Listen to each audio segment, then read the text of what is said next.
जय जगन्नाथ। मनीष शाकाहारी प्राणी ना मांसाहारी प्राणी? किछि लोक जुक्ति करती मनीषर स्वान दांत अच्छी 4टी तेणु से मांसाहारी प्राणी। आउ किछि जुक्ति करती जे ना मनीष शाकाहारी प्राणी। तेबे विज्ञान कौन कौची देखिबा।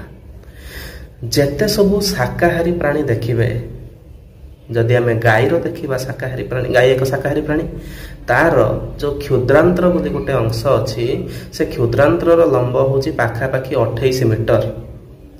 जदि आम हरिणर देखा क्षुद्रांतर लंब सी भी से भाया पाखापाखि 6 ରୁ 8 मीटर भाया हो।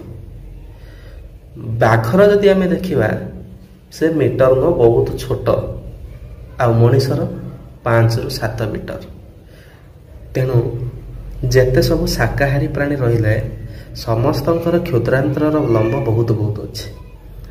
मात्र जेते सब मांसाहारी प्राणी सेमानंकर क्षुद्रांतर लंब मात्र कई सेंटीमीटर। तेणु एबे हिसाब करंतु मनीष कौथरे जाउछि।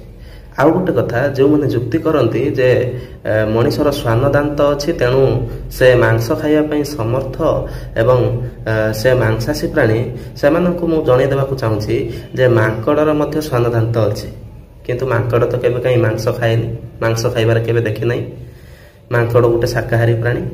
शाकाहारी प्राणी एइथिपई जे तार मध्य क्षुद्रांतर लंब अनेक।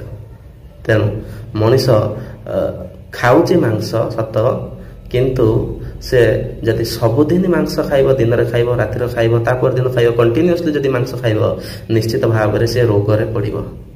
तेबे आज एतिकी। देखा पुणी परवर्ती वीडियो रे। धन्यवाद।